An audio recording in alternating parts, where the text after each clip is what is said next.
Thank you, Cedra. So can you guess the logic behind the name of our sprints?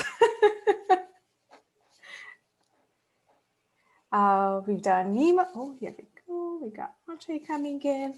Awesome. Okay. Yeah, no worries. So we had two full sprints, Nemo and Dory, and this one was a mini one. And we have a cool name coming up for the next one, so please stay tuned on that one. This chart just shows the modules that we have on our project charter. With rules and the client module, we had more opportunity in terms of research, more resources readily available to us. So we've done much more extensive research on them. With the cost module, we did receive a valuable resource on the last day Jason was here, and then he went on holiday, so we couldn't decode that file, but we hope to get on it as soon as, yes, 2021, in a couple of days. And the service module, this is still a space for us that we need to do exploration, and that is going to also take place hopefully in January of next year. So along the way, as part of our sprints, we've received many valuable insights, feedbacks, suggestions in terms of our problem space. So when it comes to policy difference engine, we were told by a couple of different stakeholders that there's not going to be a single tool. Just bear with me, admitting two more people. There's not going to be a single tool or solution that is going to solve the policy difference engine. So it might be an aggregation of different tools and different approaches. We were also told that pick a policy that is simple and it's low stake in terms of consequences, especially if we go down the pathway of rules as code. The more complicated the policy, the bigger the errors are going to be as we start coding them into rules as code. Thank you, Sidra.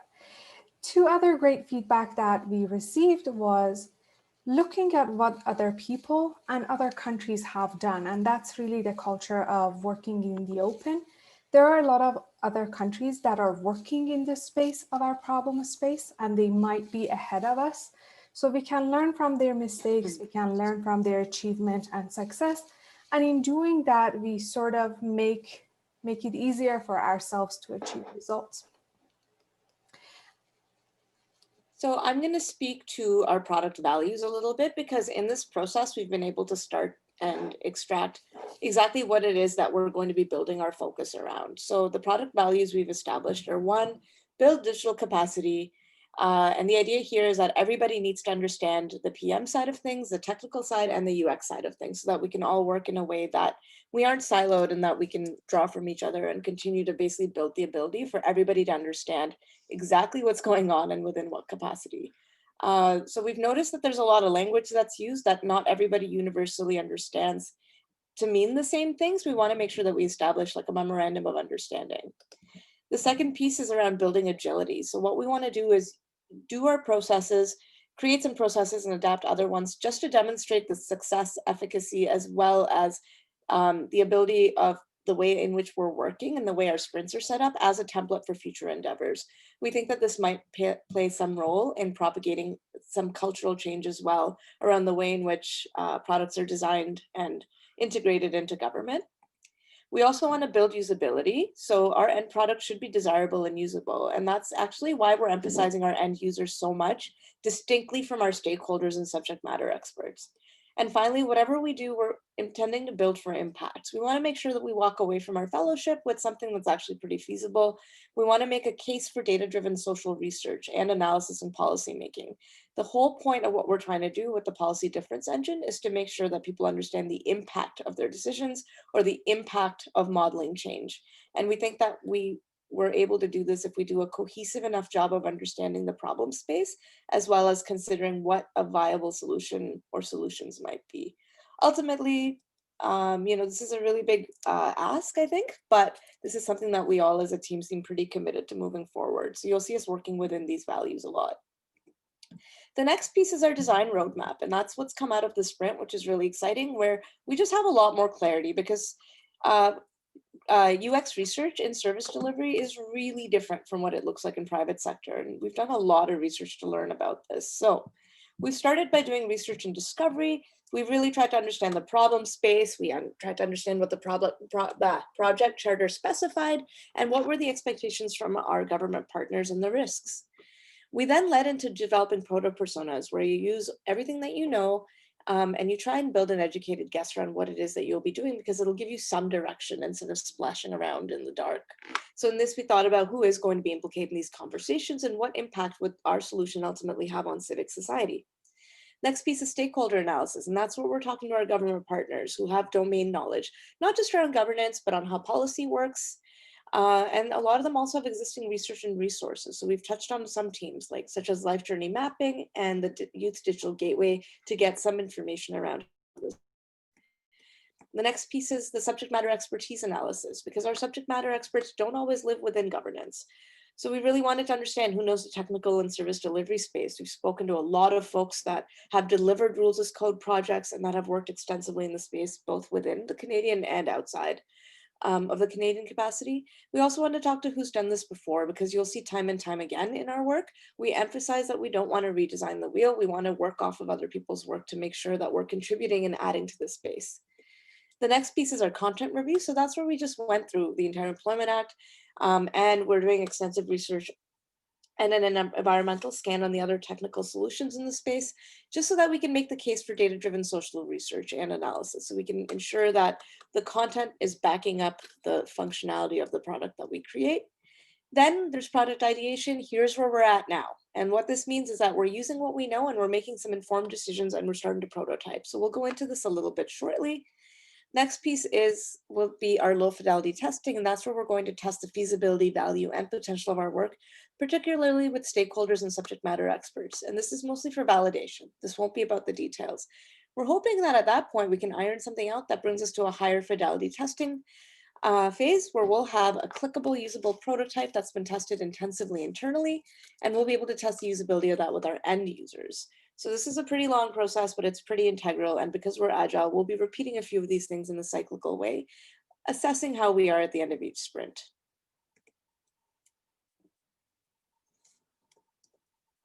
All right, so I will talk about some of the product, the results of our product ideation, so the product pathways that we have.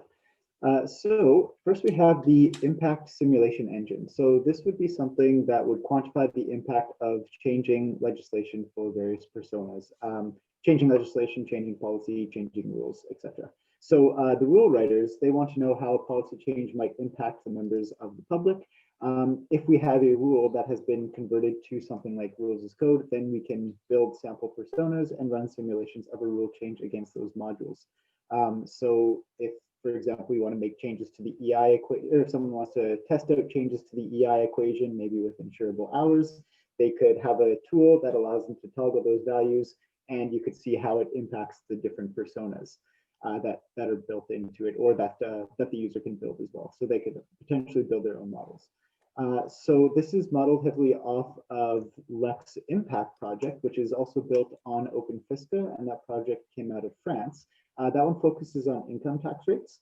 So we would want to use a similar concept, but apply it to the Canadian context. So we've been looking at the areas of EI, so even more specifically like special benefits, emergency benefits, and then other parts of employment insurance. This targets mainly the client and the cost modules. So we're continuing to explore that and seeing if maybe that can integrate with our other modules as well, such as the service module. After this slide, I'm going to talk about a lot of the pre-existing work that has been done by the DTS team with OpenFisca. But short story is we might be able to build on some of that existing work that they already have. Okay, so another one is the aggregation tool. So this idea is based on the fact that there are existing models out there for measuring policy changes from different perspectives. So the cost perspective, service, delivery, client, etc. The pain point is that many of the models aren't shared among the people that need to see it. So a lot of the data that is relevant to assessing these policy changes is wrapped up in spreadsheets, and there's no formal way of sharing them. So we could take some of these existing tools aggregate them into an easy to use interface that could be shared by different teams with an intuitive UI. So we're identifying users that a tool like this would address and exploring the tools that already exist in this space.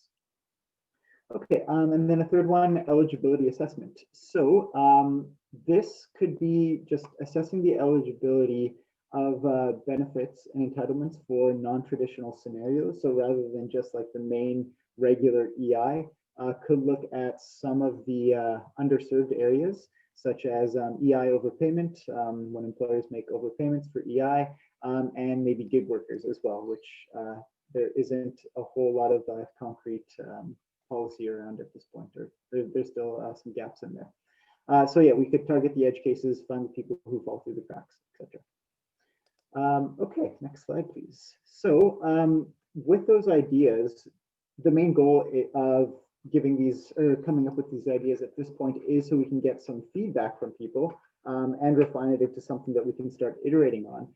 So to help with that process, we have a prioritization matrix. So each of our ideas can fit somewhere on this graph here. So we can measure it in terms of user value and the effort by the organization. So how much value does it deliver to the users, like once we identify them, if we can identify them, and then what is the effort? Like, is it something that is within the scope of our fellowship? And I mean, we don't necessarily need a full product by the end, but is there something that we can do some concrete work on over the course of it? So we can map it. We're in the process of mapping these onto our prioritization matrix as well.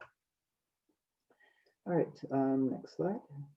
Okay, so yeah, just want to talk a little bit about what we've seen with OpenFisca. So a lot of work has been done by the DTS team in this space.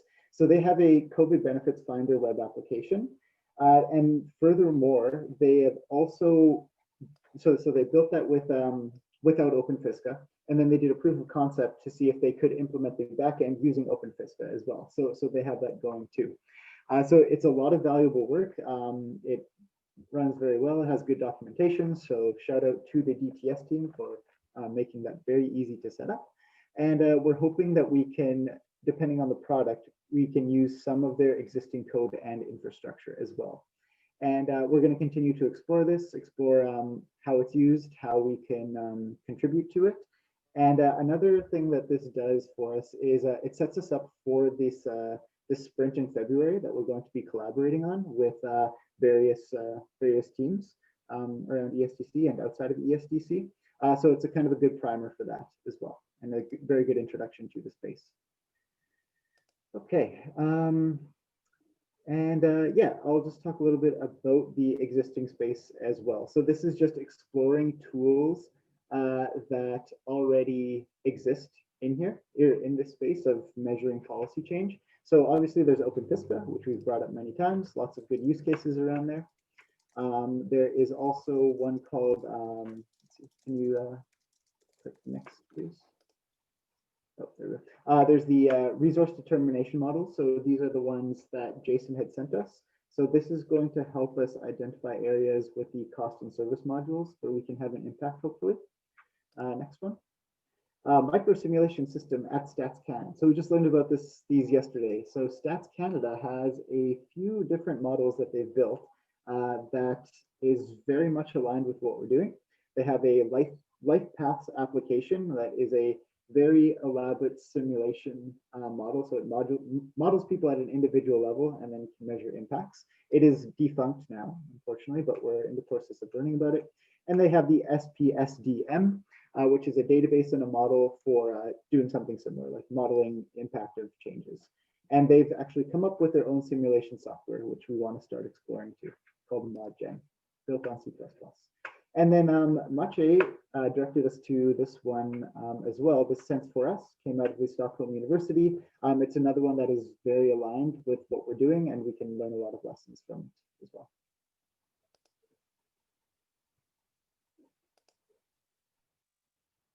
Sorry about that. So there are a few items on the menu for us in 2021. We want to explore the StatsCan tools, the one Regan just mentioned. We hope to receive validation and feedback from stakeholders on the product pathways that we've just identified and proposed. We will continue to work on narrowing down a specific piece of legislation that would align best with our project charter. Last but not least is the exciting opportunity of joining the labor regulation sprint. It's going to be a 3 weeks sprint in February. We really look forward to that as a learning experience. Thank you, Zidra. You can go to the last slide. Thank you all for joining us today. We want to encourage you to please stay connected with us. Visit our wiki page. We have a whole lot more information there, and we look forward to your questions.